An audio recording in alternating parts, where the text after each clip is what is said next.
우리가 함께 읽은 오늘 본문 사무엘하 6장 12절로 15절까지 말씀을 읽기는 했지만 사실은 1절부터 11절까지 말씀을 좀 더 포커스를 두고 함께 말씀을 전하고자 합니다. 우리가 함께 읽지는 않았지만 본문 사무엘하 6장 11절에 보면 오베데돔이라고 하는 사람이 나옵니다. 성경은 3개월 만에 그와 그의 소유와 온 집이 복을 받았다 이렇게 기록해 놓았습니다.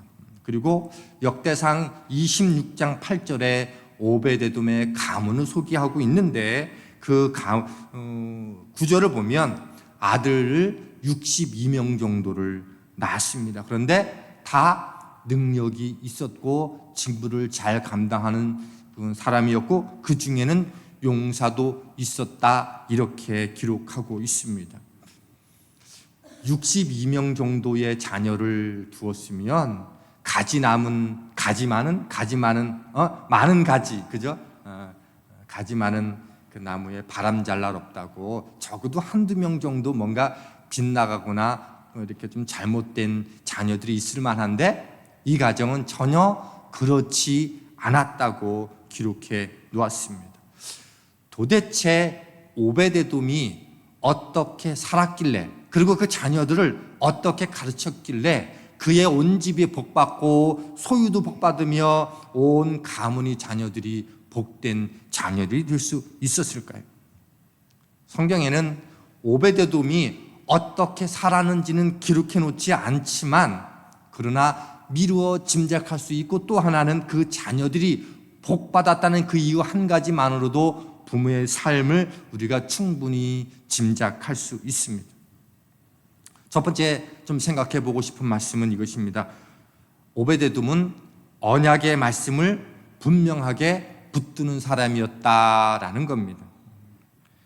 이 법궤는 하나님의 명령을 따라서 시내산에서 모세를 통해서 함께 받았고 그리고 온 백성들이 함께 지은 곳으로 만든 곳으로 하나님의 임재가 있다라고 하는 것의 상징적인 하나님의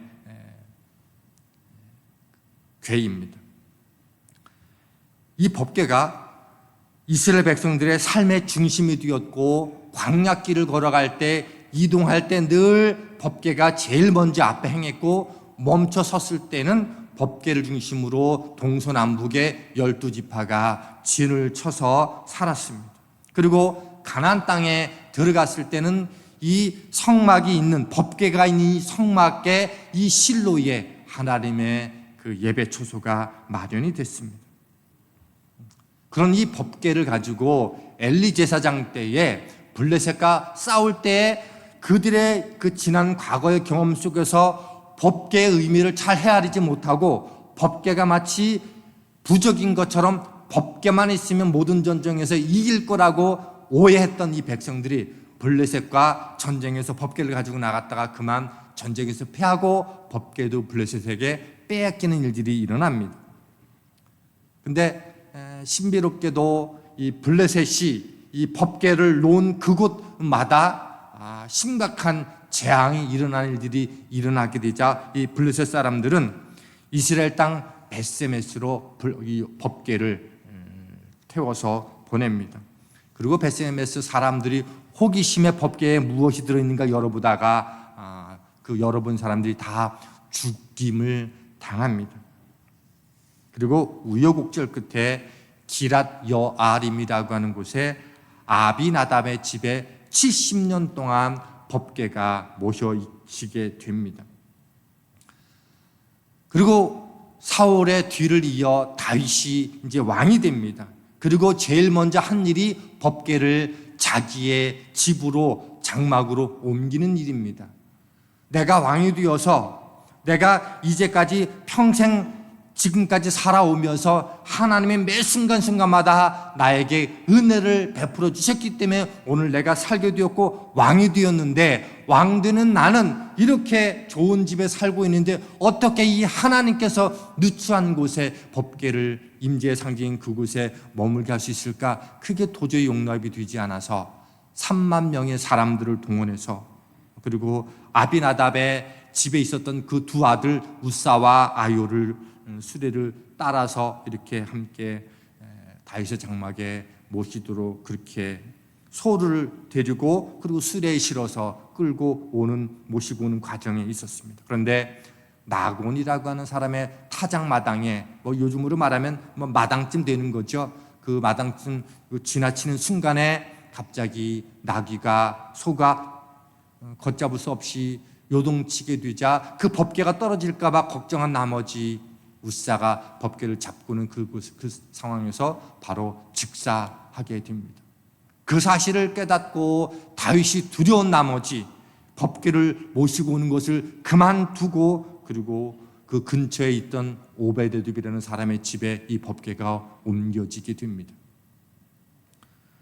그리고 다윗이 소식을 듣게 되는데, 오베데돔의 집에 3개월 정도 이 법궤가 모셔져 있었는데, 그 3개월 동안에 오베데돔의 집에 하나님이 놀라운 소유의 복을 주셨고, 그리고 그 가정들을 축복해 주셨다는 소식을 듣게 됩니다.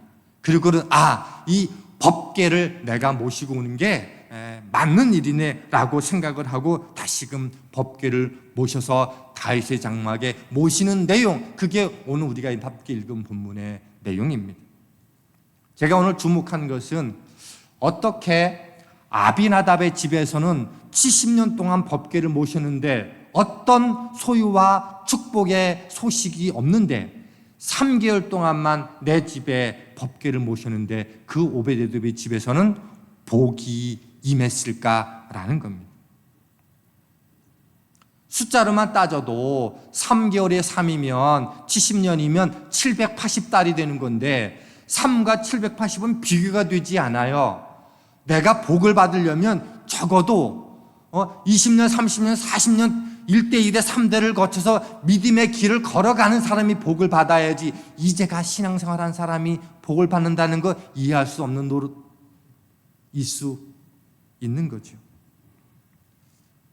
그러면서 깨닫는 것은 하나님의 임재의 상징인 법궤를 얼마나 오랫동안 내가 모시고 있느냐가 중요한 게 아니라 그 안에 복받게 하는 요인이 있었다는 것을 우리는 발견하게 되는 거예요. 그러면 도대체 오베데돔이 누구이고 그가 어떻게 했길래, 아비나답은 몰랐고 그는 무엇을 알았길래 이 축복의 차이가 있었을까?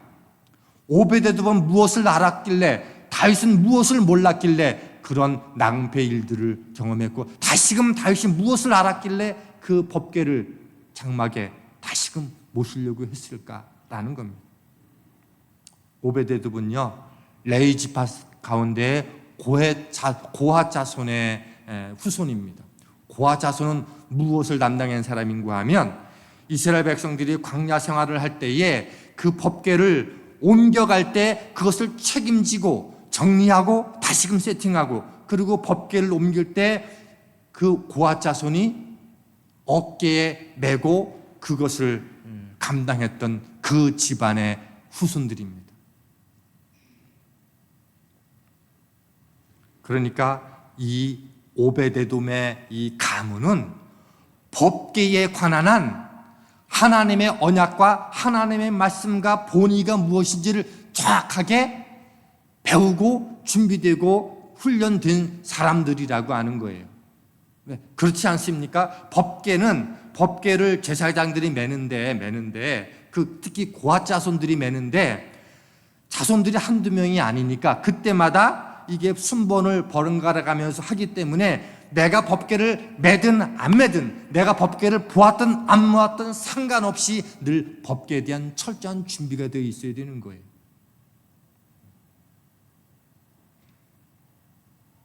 그래서 이 땅에 태어나는 순간에도 그 고핫 자손 가운데는 법궤를 못 볼 수도 있는 거예요, 가까이서.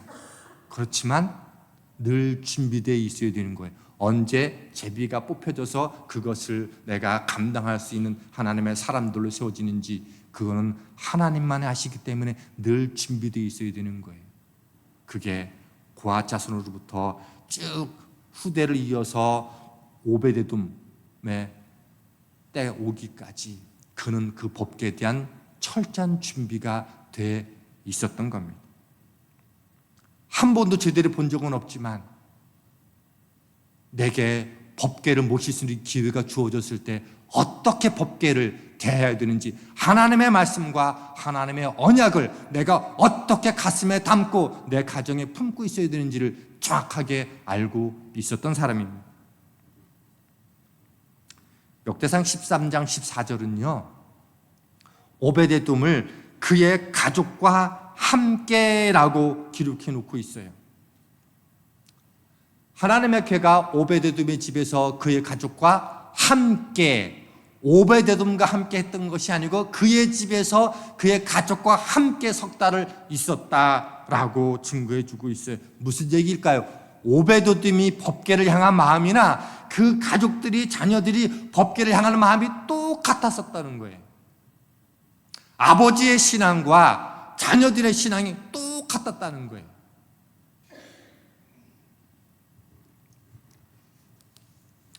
고라자손이 한때의 광야에서 아론과 모세의 리더십을 시기해서 반역을 일으켰던 적이 있어서 많은 사람들이 죽어가는 그때에도 그 후손인 오베데돔이 살아날 수 있었다는 것은 그들과 함께하지 않는, 하나님만 경외하고 하나님만 사랑하며 이 법궤에 대한 하나님의 마음을 온전히 헤아리면서 그 가족과 가문은 계속적으로 한결같음을 유지했었던 겁니다. 우리는 생각해 볼 수 있습니다. 하나님의 언약의 의미를 모르면, 하나님의 말씀의 의미를 모르면, 하나님의 이 임재의 상징인 법궤의 의미를 모르면 아무리 오랫동안 그것을 내가 가지고 있고 모시고 있어도 그것은 애물단지에 불과하지만 그 마음을 바르게 헤아리면 그것은 짧은 기간에서도 얼마든지 하나님의 기쁨이 될 수 있다는 겁니다. 얼마나 하나님이 기쁘셨으면 70년 동안 하나님의 법궤가 방치되어 있음에도 불구하고 아무도 관심 갖지 않았던 그때에 관심을 가졌던 오베데돔과 다윗도 처음에는 진리를 잘 이해하지 못했지만 얼마나 그 오베데돔이, 그 가정이 하나님의 기쁨이 됐으면 짧은 3개월 동안, 그 3개월도요 그냥 3개월이 아니라 다윗이 그 법궤를 모시고 왔기 때문에 3개월이라는 기간으로 압축된 거지, 아마 내비뒀으면 더 많은 기간 동안 또 하나님이 복 주심을 설명해 주었을 겁니다. 그러면 우리에게 법궤는 무엇이 될 수 있을까요? 하나님의 임재, 하나님의 언약의 말씀, 늘 나와 함께 하시고, 그리고 나에게 이 놀라운 구원의 메시지가 나로 끝나지 아니하고 나의 자녀들에게, 후손들에게 함께 계속적으로 이어져 가도록 하는 그 약속의 말씀이 오늘 이 시대의 법궤가 되지 않을까요? 오베데돔의 그 가정에서 고아 자손으로부터 물려받았던 그 법궤에 대한 언약의 말씀을 새겨서 내가 받고 그 자녀들에게 흘려보내준 것이 법궤라고 하면 오늘 우리에게는 이 구원의 놀라운 메시지가 바로 이 시대의 법궤일 수 있겠다는 생각을 합니다. 그리고 그 말씀이 고에서 끝나지 않고 오벳에돔까지 법궤가 나와 상관없이 떨어져 있지만 오늘도 나가 호흡하고 살아있는 그 순간은 여전히 법궤에 대한 마음을 흔들리지 않고 있었고 그거를 내 자녀들에게 여전히 가르치고 있고 보여주고 있었다는 겁니다.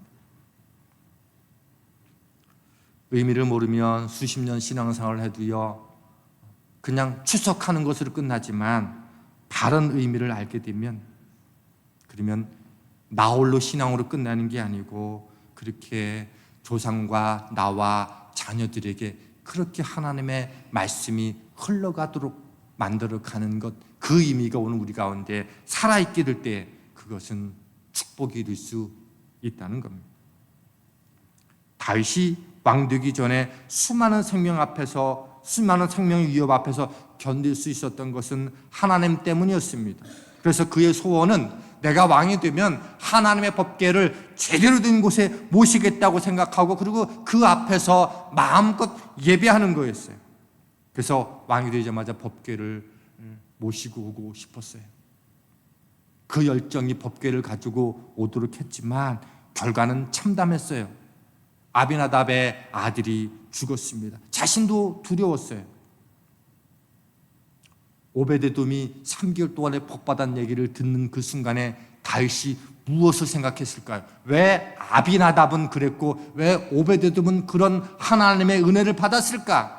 아마 제사장들에게 묻고 확인했을 것이고 법궤의 의미가 법궤를 어떻게 움직여야 될 것인가에 대한 정확한 연구와 조사가 있지 않았겠어요? 그게 뭐였을까요? 법궤는 편안한 대로 편안한 방식으로 옮기는 게 아니라 제사장의 수고가 어깨에 메고 옮겨야 된다는 사실들을 알았던 겁니다. 그리고 제사장들을 준비해서 어깨에 메고 그리고 그의 장막으로 옮기게 됐던 겁니다. 한 사람의 바른 언약 신앙을 갖고 있고 법궤에 대한 바른 정신을 갖고 있던 한 사람이 다윗의 삶을 새롭게 바꿔놓았던 계기가 됐습니다.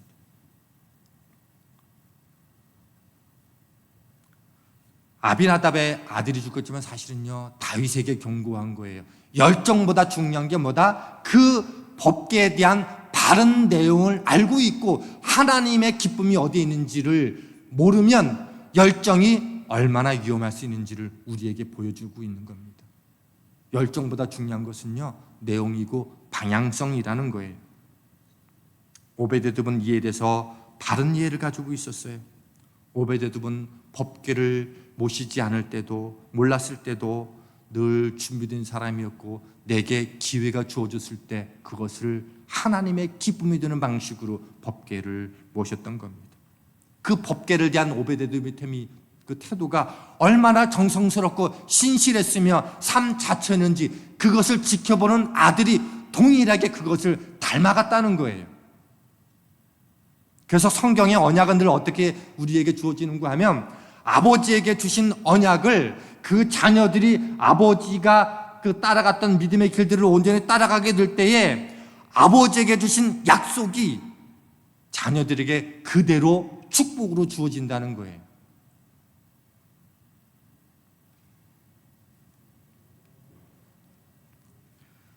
우리도 아비나답처럼 한때에 열정만 있는 다윗처럼 그렇게 될 수도 있고 오베데돔처럼 살 수도 있습니다.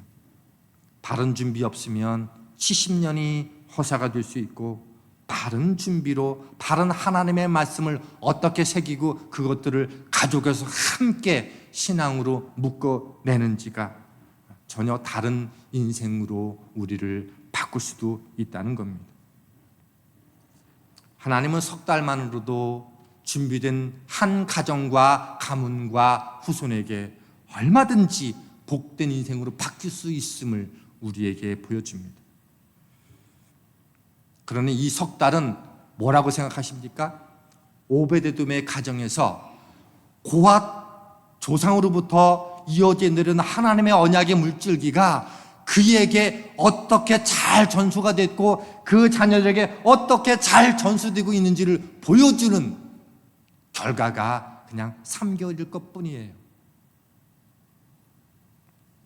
석 달을 잘 섬기려고 전수받은 게 아니라 그 기간에 압축돼서 그 신앙의 전수가 어떻게 전이가 됐는지를 보여주는 기간일 뿐입니다. 하나님의 언약이 하나님의 축복이 하나님의 나라가 어떻게 흘러와서 흘러가게 하는지를 여러분이 이해하시고 그리고 그렇게 한번 살았더니 어떻게 여러분의 삶과 가정에서 자녀들에게 복 주시는지를 여러분이 친히 경험하고 간증의 주인공이 될 수 있기를 주님의 이름으로 축원합니다. 두 번째로 이 오베데돔이 우리가 주는 도전은 부모의 기대대로 사는 사람이었다는 겁니다. 오베데돔의 부모는 이 아들을 낳고 이름을 오베데돔이라고 지었겠지요. 오베데돔이 무슨 뜻인가 하면 오벳은 섬기는 사람이라는 거예요. 에돔은 말 그대로 지역 이름이고 그러면 미루어 짐작할 수 있죠. 이 오베데돔은 오리지널 유대인이 아닐 수도 있겠다 싶은 거죠. 에돔에서 태어난 사람, 그런데 아버지는 어느 순간인가 그 하나님을 알게 되어지고, 내가 지금은 오벳 씨의 족속인지는 모르겠죠. 에돔의 족속인지 모르겠지만 에돔 사람으로서 하나님을 온전히 섬기는 사람이 됐으면 좋겠다. 그래서 오벳 에돔으로 지은 거예요. 여러분, 자녀 이름을 지을 때 오벳 토론토 그러면 토론토에서 하나님을 섬기는 사람, 뭐 이런 이름이 되는 거죠.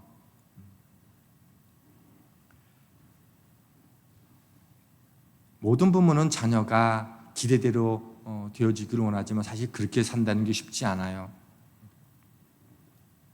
근데 오벳에돔의 아버지는 하나님을 섬기는 에돔의 사람이 됐으면 좋겠다. 에돔에서 하나님을 섬기는 사람이 됐으면 좋겠다라고 기대를 했는데 정말로 하나님을 섬기는 사람으로 온전히 살아냈습니다.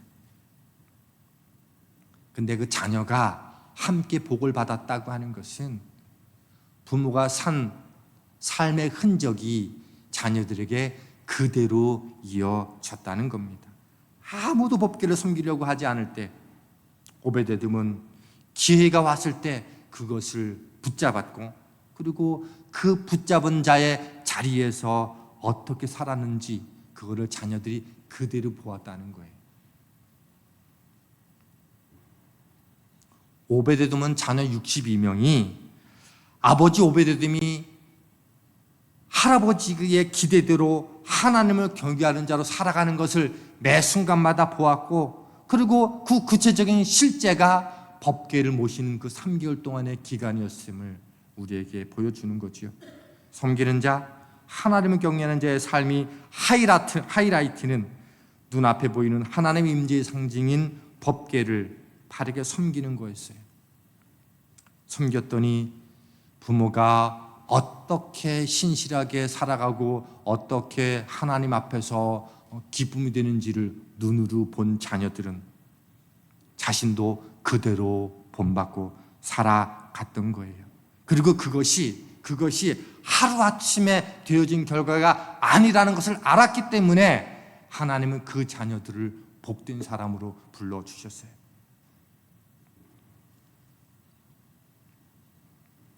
사사기 12장 8절에서 12절 말씀을 보면 사사로 쓰임받았던 입산과 엘론과 압돈이 나와요. 8절과 9절에서 입산은 7년을 사사로 일했어요. 그리고 그 일생을 정리한 말씀이 아들 30명과 딸 30명을 두었고 그들의 시집장가 보내는 데에 전 생애를 바쳤고 죽었다, 이렇게 기록해놨어요. 그리고 11절에서 엘론은 그냥 10년 동안 사사로 일한 겁다라고 하는 그 문장으로만 딱 끝냈고요. 13절에서 15절에 압돈이라고 하는 사람은 아들 40명과 손자 30명을 두었고 나귀를 70마리, 요즘으로 말하면 자동차 70대를 둔 거예요. 그리고 죽었다, 이렇게 기록해 놓았어요. 이들의 생애 전체를 성경에 기록해 놓지 않았어요. 근데 사사로 살았다면 어떻게 살았는지가 기록되어 있어야 되는데 그런 기록이 없어요. 자녀를 키워서 또 내가 사사로 부름받았으니 그곳에서 사명 감당하다가 주위 사람들의 축복을 한껏 받고 자녀들을 시집장가를 잘 보냈다는 거예요. 그리고 사사기 12장 9절은 이렇게 기록해 놓고 있습니다. 그가 아들 30명과 딸 30명을 두었더니 그가 딸들을 밖으로 시집 보냈고 아들들을 위하여서는 밖에서 여자 30명을 데려왔더라. 여기서 밖에서는 이방인을 말합니다. 딸들을 믿지 않는 자에게 시집 보냈고 아들들은 믿지 않는 자를 다 며느리로 데려왔다는 거예요. 그래서 부모인 아버지가 어떻게 살았는지를 잘 보여주는 거예요. 눈에 띄는 단어가 밖에서 밖으로라는 단어입니다. 어떻게 살았으면 60명의 자녀들을 그렇게 시집장가 보낼 수 있을까? 세상에서 멋지고 화려하게 잘 살았어요. 근데 부모가 어떻게 살았는지는요, 자녀가 어떻게 살았는지를 보면 알 수 있는 겁니다.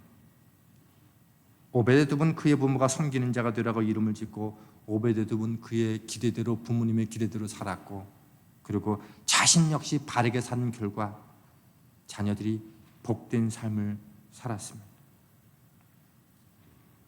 하나님의 언약의 특징은요, 내가 자녀에게 언약을 잘 이행하도록 살게 하면 내게 주신 약속, 내가 받은 하나님의 말씀을, 언약을 그대로 자녀들이 받게 되어 있습니다. 세 번째, 오베데돔은 어떤 사람이었는가 하면 변치 않는 사람이었어요. 오베데돔이 법궤를 잘 섬김으로 3개월 만에 소유가 복받았고 자녀들이 복되었다라고 하는 것을 듣고 다윗이 얼마나 연구하고 확인하고 검토하면서 다윗이 고민했을까요? 그리고 그 원리를 깨닫고 열정보다 바른 내용과 방향임을 알고 다윗이 그 성전을 모셔 그 자기의 장막에 모시곤, 그리고는 이 하나님의 법궤를 있는 곳에 성전을 짓겠다고 그가 결심했던 사람 아닙니까? 그리고 이 오베데돔의 집에서 법궤를 예루살렘으로 옮겨올 때, 그때 이 오베데돔의 가정이 이 예루살렘으로 함께 이사를 옵니다. 신앙의 중심이 하나님 임재의 중심, 하나님과 함께하는 것에 포커스가 있었다는 거예요. 그리고는 역대상 16장 8절은 이렇게 증거해주고 있습니다. 이는 다 오베데돔의 자손이라 그들과 그의 아들들과 그의 형제들은 다 능력이 있어 그 직무를 잘하는 자이니 오베데돔에게서 난 자가 62명이며 그러며 소유 역대상 16장에 요 오베데돔의 가문 자손으로 소개해준 요 대목이 뭐인가 하면, 이 가문이 다 예루살렘으로 이사를 해서 예루살렘 성전을 지키는 성전의 문지기가 되었다라고 하는 내용을 설명하면서 이 구절이 나오는 거예요. 내가 다윗 왕이 하나님 앞에 아름다운 신앙의 모습을 보이기 위해서 이 법궤의 정신을 바르게 내가 그렇게 가르쳐 주었던, 요즘으로 말하면 그런 거죠. 한국의 현직 대통령이 만들었던 뭐 있잖아요, 그죠? 무슨 대사? 뭐 있잖아요, 이렇게 뭐 전보고 하는 이런 사람들. 그러니 오베데돔이면 다윗의 그 신앙을 다시 한번 회복시켜줬으니 얼마나 다윗의 마음에 들었고 그가 복된 삶을 살아갈 수 있게끔 축복의 자리를 마련해 주었겠어요. 근데 오베데돔의 가정은 성전에서 하나님의 언약과 말씀과 이 법궤를 온전히 보존할 수 있도록 성전의 문지기로 그 가문을 사는 것을 축복으로 알았다는 거예요. 왜? 그게 너무도 큰 은혜라고 하는 것을 알았기 때문입니다. 시편 84편 10절은 이렇게 우리에게 말씀해 주고 있어요. 이 다윗의 고백 아닙니까? 주의 공정에서의 한 날이 다른 곳에서의 첫날보다 나은즉 악인의 장막에 사는 것보다 내 하나님의 성전 문지기로 있는 것이 좋사오니, 얼마나 성전이 그리웠으면, 성전을 사모했으면 하나님의 성전에 문지기로 있는 것이 나의 소원이라고 말할 만큼 그 소원을 오베데돔의 가정이 이룬 거예요. 오베데돔은 법궤를 모시기 전에도 그 가정과 자녀들의 믿음이 한결같았고, 그리고 법궤를 예루살렘에 모신 뒤에 인생에 상승될 수 있는 축복의 조건 속에서도 여전히 하나님의 언약을 우리 가정에 대대로 이어가는 것들을 가장 중요한 원리로 삼았던 겁니다. 그걸 이미 하나님이 아신 거예요. 그리고는 그 가정에 복을 주셨습니다. 오베데돔의 자녀를 어떻게 길렀다는 말씀은 본문에 나와 있지 않아요. 그러나 적어도 세 가지는 추론해 볼 수 있습니다. 날마다 하나님의 법궤, 하나님의 말씀, 하나님의 언약을 그가 마음에 새겼다는 거예요. 신명기 6장 4절에 있는 말씀처럼.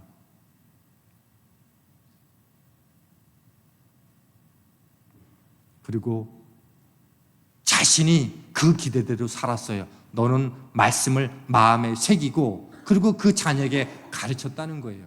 집에 앉았을 때든지 길을 갈 때든지 누워있을 때든지 일어날 때든지 내 손목과 이마에 표로 삼고 기호로 삼으면서 그렇게 살아갔다는 거예요. 그리고 여전히 변치 않는 믿음의 길을 한결같이 걸어갔어요. 사랑하는 성도 여러분, 복된 삶은요, 지금 나로부터 시작되는 거예요. 그리고 그 나의 삶이 내 자녀의 축복의 삶의 근거가 될 수 있음을 오늘 성경은 명확하게 보여줍니다. 그리고 저는 한번 생각해 봤어요. 이 오베데돔과 그의 가정에 소유의 복을 주시고 자녀의 복 주셨다라고 하는 것을 성경은 복 받았다고 말하는데, 정말 성경이 말하는 복이 그걸까? 저는 성경이 말하는 복은 이거라고 생각합니다. 아버지의 믿음이 내 자녀들이 함께 갖고 있었다고 하는 것.